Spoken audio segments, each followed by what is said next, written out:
주일 예배 말씀 제목입니다. 내어줄 수 없는 방이라는 제목으로 하나님 말씀 전하도록 하겠습니다.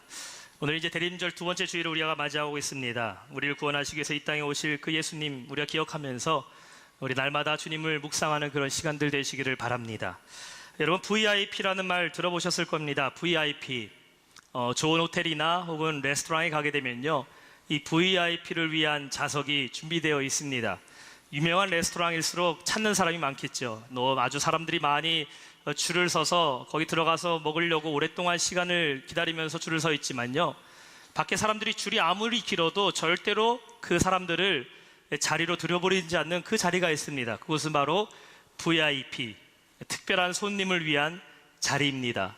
호텔도 방이 완전히 다 풀이 돼갖고 들어갈 수 있는 방이 없다 하더라도 반드시 비워놓는 한 방이 있다면 그것은 바로 특별한 손님을 위한 방입니다.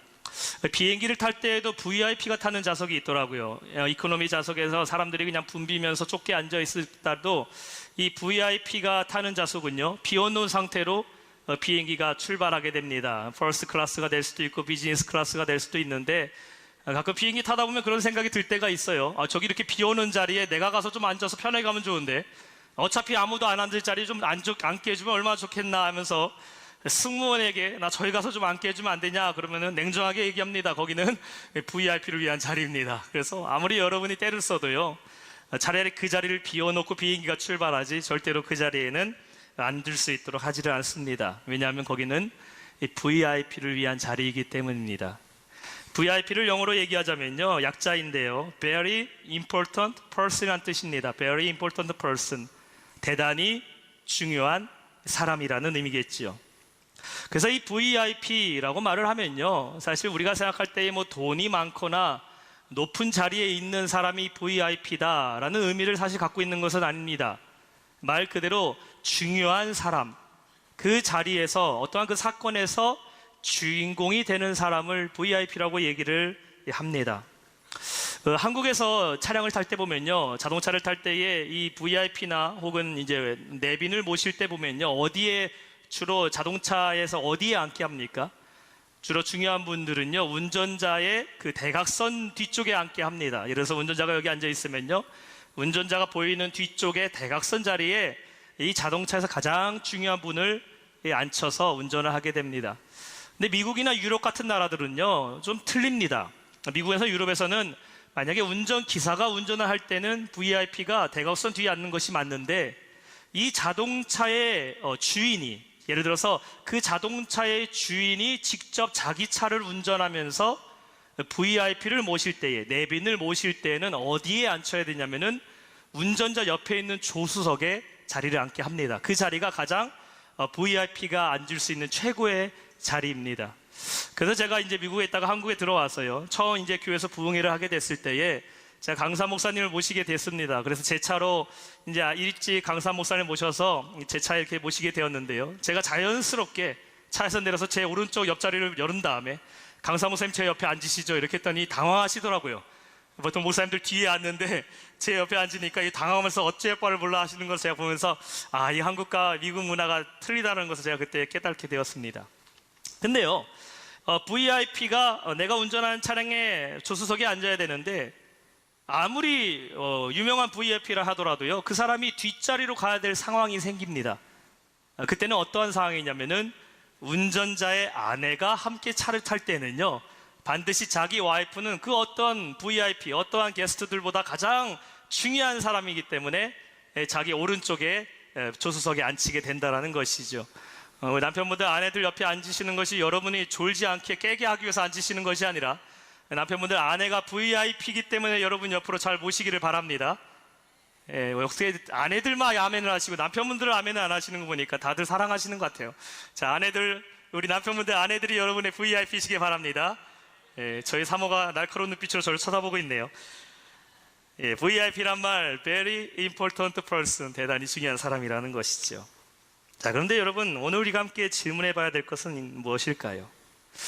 여러분의 삶 가운데 과연 VIP는 누구입니까? 여러분 삶에서 가장 중요한 분, 그 사람이 빠지게 되면 내 삶의 의미가 없어져 버리는 그러한 사람이 혹시 있습니까? 결혼식장에서 VIP는 하객들이 아닙니다. 결혼식장에서 VIP는 결혼할 사람들이죠. 근데 결혼할 사람들이 없는 결혼식장은 의미가 없는 결혼식이 됩니다. 잔치 자리에 잔치를 받아야 될 그 주인공이 없다면 누가 그 잔치에 가겠습니까? 어떤 것을 기념하는 그 기념 행사의 자리에 기념해야 될 그 VIP가 있지 않는다면요, 그 자리를 갈 의미가 없습니다. 우리의 삶에도 우리의 삶에 가장 중심이 되는 VIP가 있습니다. 가장 중요한 분이에요.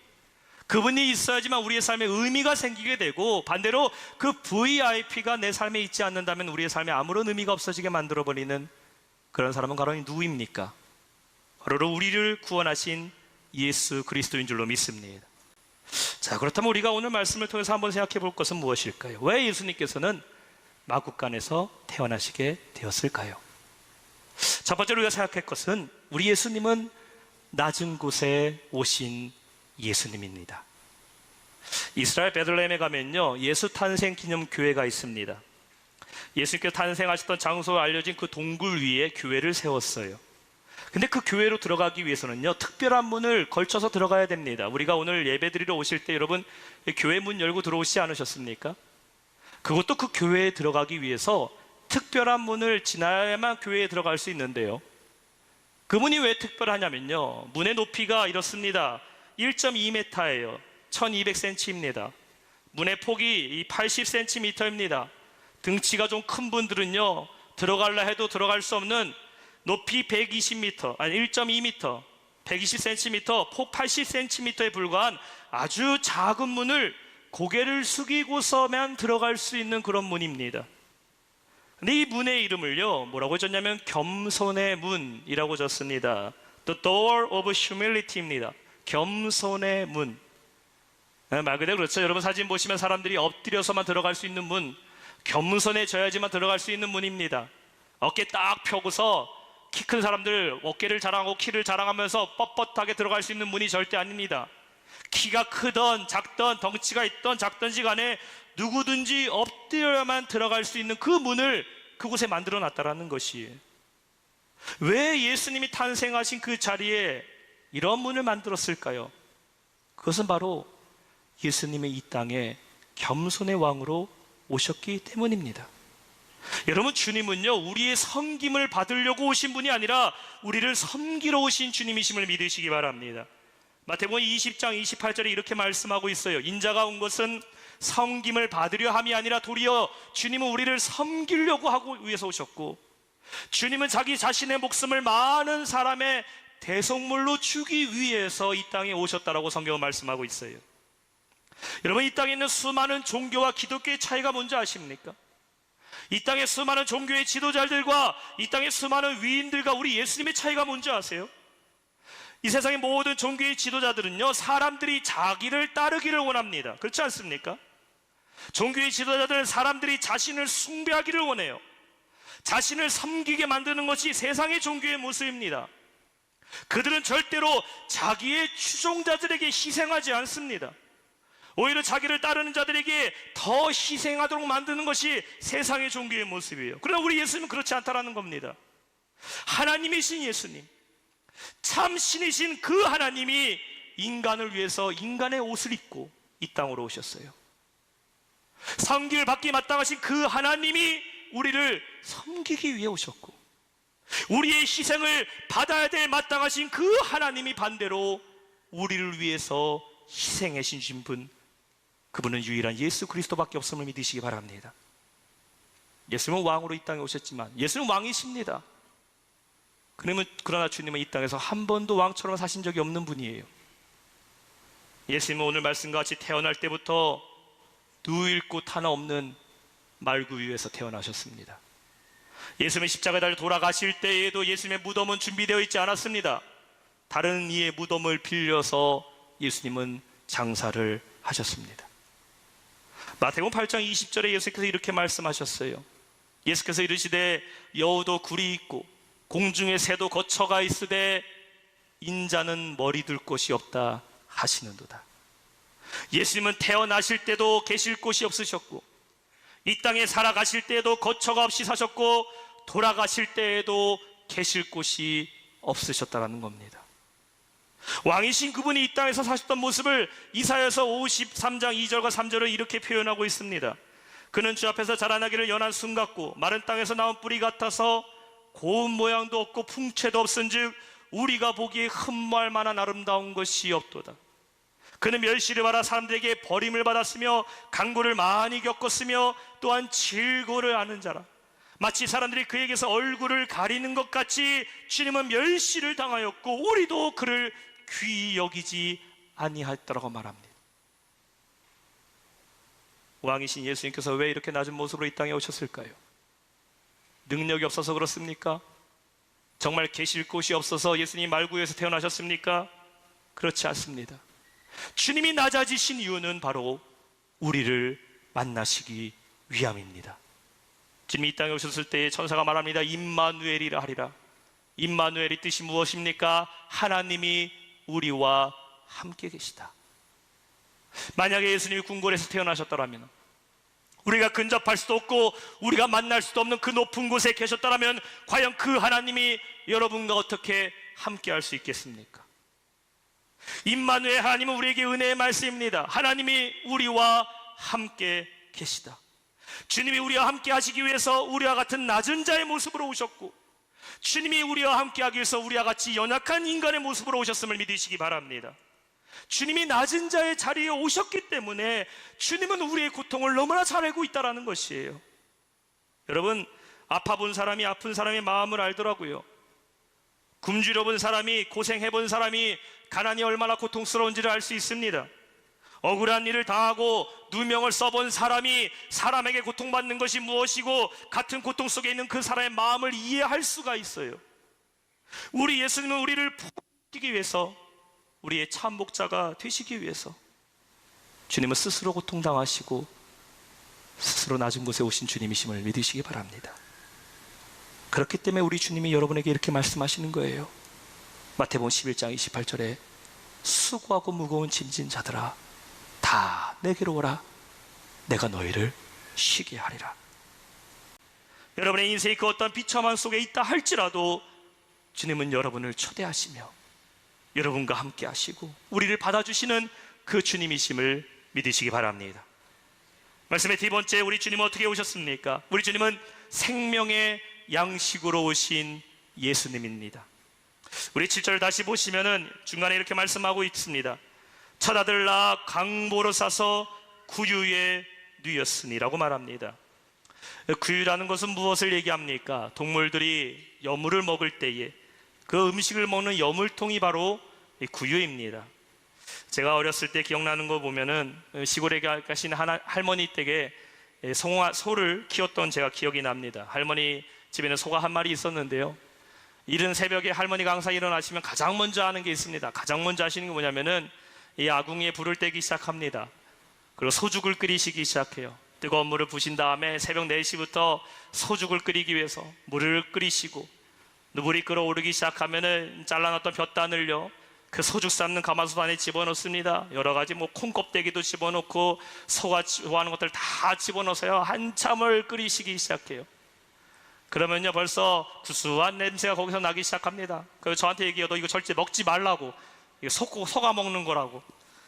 근데요 벌써 이 날씨가 추운 날, 요즘 같은 날이면요 시골에 얼마나 춥습니까? 눈도 빨리 옵니다. 소가요 알아요. 바깥에서 할머니가 소죽 끓이고 있다라는 것. 벌써 사정없이 그 혓바닥으로 코를 핥기 시작합니다.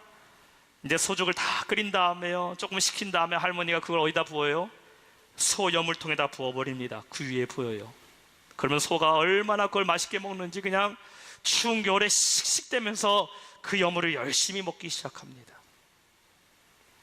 바로 그것이 구유지요. 구유는 어떤 곳입니까? 양식을 주는 곳입니다. 생명을 주는 곳이에요. 그 구유 안에 오늘 예수님이 탄생하셨습니다.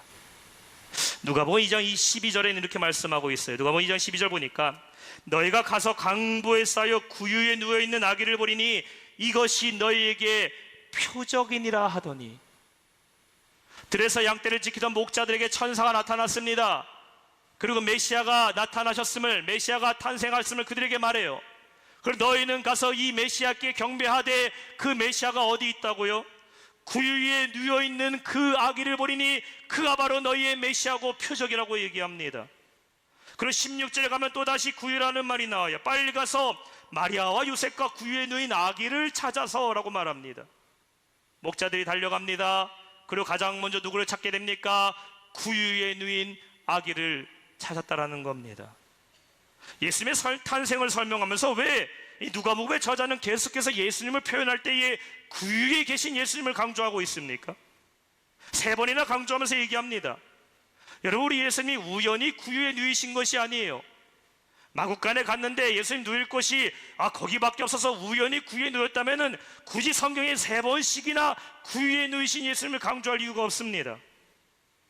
베들레헴이란 말은요, 떡집이란 뜻이에요. 떡집이 베들레헴입니다. 떡집을 뜻하는 베들레헴에 태어나신 예수님은 이 땅에 태어나신 첫날부터 생명을 살리시는, 우리 생명의 양식으로 오신 주님이심을 믿으시기 바랍니다. 그렇다면 성경은 구유에 누워 계신 예수님을 뭐라고 증거합니까? 주님이 우리의 영혼을 살리신 생명의 양식이라고 주님은 우리에게 말씀하셨어요. 요한복음 6장 35절을 보세요. 예수님 말씀하십니다. 예수께서 이르시되 나는 생명의 떡입니다. 예수님께 오는 자는 결코 줄이지 아니할 터이요 예수님을 믿는 자는 영원히 목마르지 아니하리라고 주님께서 말씀하셨습니다. 여러분, 주님은 생명의 떡입니다. 믿으십니까? 그리고 그 생명의 떡 대신 그 주님을 만나는 자는 결코 줄이지 않고 목마르지 않다는 사실을 믿으시기 바랍니다. 우리의 삶에 갈급함이 얼마나 많이 있습니까? 여러분, 어제를 살아갈 때, 내일을 살아갈 때 여러분 삶에 있는 그 갈증과 갈급함과 추림이 얼마나 많이 있습니까? 사람들은 죄에 대하여 자유함을 얻기 위해서 갈급합니다. 이 죄를 끊어야 되는데, 이 약한 죄의 길에서 벗어나야 되는데 어찌할 바를 모르면서 그 갈급함 가운데 살아가는 자들이 있어요. 어떤 이들은 절망적인 삶에서 기쁨과 희망을 갈급하는 사람들이 있습니다. 눈에 보니까 다 절망밖에 없어요. 되는 것도 안 되고 안 되는 건 더 안 됩니다. 그들이 바라는 건 뭡니까? 내 삶엔 언제쯤 좋은 날이 올까? 희망을 갈급해야 한다는 것이죠. 여러분, 사마리아 여인 기억하지 않습니까? 정오의 물동이를 잃어 사마리아 여인, 우물가에 때 나왔던 그 여인이 예수님 만나게 되니까 어떻게 돼요? 물동이를 버려두고 마을로 돌아가서 복음을 전하게 됩니다. 이 여인의 목마름을 채워줬던 유일한 그 물동이 내려놓게 됐어요. 누굴 만났기 때문에? 예수님을 만났기 때문입니다. 우리가 그 주님을 만나기만 하면 우리의 영혼은 더 이상 줄이지도 않고 궁핍하지도 않고 목마르지도 않고, 주님은 우리의 영원한 양식이 되어서 여러분의 삶의 모든 필요를 채워주신 주님이심을 믿으시기 바랍니다. 중요한 건 무엇이에요? 그 주님을 맛본 자만이 누릴 수 있는 자유라는 것이에요. 주님이 내 앞에 있어도, 주님이 이 땅에 찾아오셔도, 주님이 우리를 위해서 이곳에 내려오셔도 그 주님을 맛보지 못한다면 도저히 모르는 맛입니다.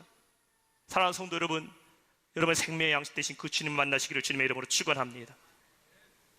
그 주님이 여러분을 위해 찾아오셨고, 이 시간 누구든지 주님 앞에 그 예수를 경험하는 자는 주님께서 여러분이 지금까지 맛보지 못했던 그 영적인 갈급함, 내 삶의 공허함, 우리 주님께서 반드시 해결해 주실 줄로 믿습니다. 마지막 3번째, 우리 주님은 이 땅에 어떻게 오셨습니까? 우리 주님은 빈방을 찾아 오신 예수입니다. 우리 주님은 겸손의 왕으로 오셨고, 우리 주님은 우리의 생명의 양식으로 오셨고, 또한 그 주님은 오늘 빈방을 찾아 오신 주님이십니다. 7절 마지막에 이렇게 말씀하고 있어요. 구유에 누웠으니 그 이유가 무엇입니까? 이는 여관에 있을 곳이 없음이로라. 예수님이 계실 곳이 없었습니다. 주님이 왜 계실 곳이 없었을까요? 이미 그 많은 방들은 다 다른 사람들이 채워져 있었기 때문입니다. 수많은 여관들이 있었겠죠. 수많은 집들이 있었을 겁니다. 그러나 유감스럽게도 그 모든 방들 중에서는 예수님을 모실 만한 방이 없었습니다. 예수님이 이 땅에 왕으로 오셨지만 이스라엘 예루살렘에 있는 그 큰 궁궐 안에서도 그 예수님을 모실 방 하나 없었고, 베들레헴에 수많은 여관들과 집이 있었는데도 그리스도를 모실 방이 없었다라는 겁니다. 만물의 주관자이신 하나님께서 몸을 누이실 것이 없었어요. 왜 그렇습니까? 이유는 한 가지입니다. 이미 다른 사람들로 다 차 있었기 때문입니다. 집은 많고 방은 많아도 주님을 위한 방은 준비되어 있지 않았다는 것이, 이 말씀이 오늘날 우리에게 전하는 말씀은 무엇입니까? 오늘도 마찬가지죠. 여러분, 주님은 주님이 거하실 방을 찾고 계심을 믿으시기 바랍니다. 계시록 3장 20절에는 이렇게 말씀하고 있어요. 볼지어다 내가 문 밖에 서서 두드리노니 누구든지 내 음성을 듣고 문을 열면 내가 그에게로 들어가 그와 더불어 먹고 그는 나와 더불어 먹으리라 말씀하셨어요. 예수께서 오늘도 여러분의 문 앞에 서서 여러분 문을 두드리십니다. 그리고 그곳에 들어가기를 원하셔요. 그리고 주님과 함께 더불어 먹고 마시듯이 영적인 교제를 하기 원하시고 우리 가운데 거하시며 우리에게 영생을 주기를 원하십니다. 그래서 두드리시는 거예요. 내가 너의 마음에 들어가겠노라. 그런데 여러분은 주님을 위하여 그 마음을 열어주실 여유가 있으십니까? 이미 내 마음엔 세상의 것들로 너무 많이 자리 잡고 있어서 주님을 모시고 싶은 마음은 있는데 내 마음이 이미 다른 것으로 가득 차 있어서 주님을 모시지 못하는 여러분의 마음이 있지는 않느냐라는 것이에요. 여러분, 이 시간 말씀을 들으면서 여러분의 마음을 한번 점검해 보시기를 바랍니다. 여러분 마음은 과연 주님을 모실 준비가 되어 있습니까? 아니면 오늘 여러분의 마음을 찾아오셔서 여러분 마음까지 들어가고자 하시는 그 주님을 받아들이지 못하는 무언가가 이미 여러분 마음 가운데 차 있습니까? 주님은 빈집을 찾으셔요. 주님이 거하실 집을 찾으십니다. 근데 주님이 들어갈 만한 틈이 보이지 않는 집이 있어요. 마음이 분주합니다. 생각이 많아요. 주님이 들어오셔야 되는데 바쁩니다. 그러다 보니 주님이 들어오신다는 것이 귀찮게 여겨지기 시작합니다. 주님 내 마음에 들어오시고 내 삶의 중심에 채우고 원하시는데 나는 주님께 말합니다. 주님, 아직은 준비가 안 됐어요. 주님이 오셔야 되는 건 맞는데 지금은 오지 마세요. 나는 지금 내가 당장 해야 될 것이 있습니다. 여러분, 주님이 여러분의 심령에서 말씀하십니다. 너는 내 뜻을 따르고 나와 함께 동행하자고 얘기하는데 여러분은 말합니다. 주님, 아니에요. 내 상황 보니까 내 뜻대로 할게요. 내 고집대로 할게요. 주님은 나중에 찾아오세요. 주님 나중에 오셔도 되잖아요. 왜 지금 오시려고 그러세요? 주님이 여러분 문 앞에 들어가기를 원하시는데 여러분 과연 그 주님을 여러분 마음에 모시고 여러분의 진짜 VIP, very important person, 가장 중요한 분으로 모시고 살아가십니까? 그분만 우리가 모신다면 생명의 양식 되신 주님께서 우리의 모든 갈급함과 우리의 모든 주림을 채워주시고 우리의 영원한 구세주로서 우리를 회복시키시고 살리실 주님이심을 믿습니다. 이번 대림절 기간 동안에 그 주님을 여러분 마음에 모셔드리는 저와 여러분 되시길 주님의 이름으로 축원합니다.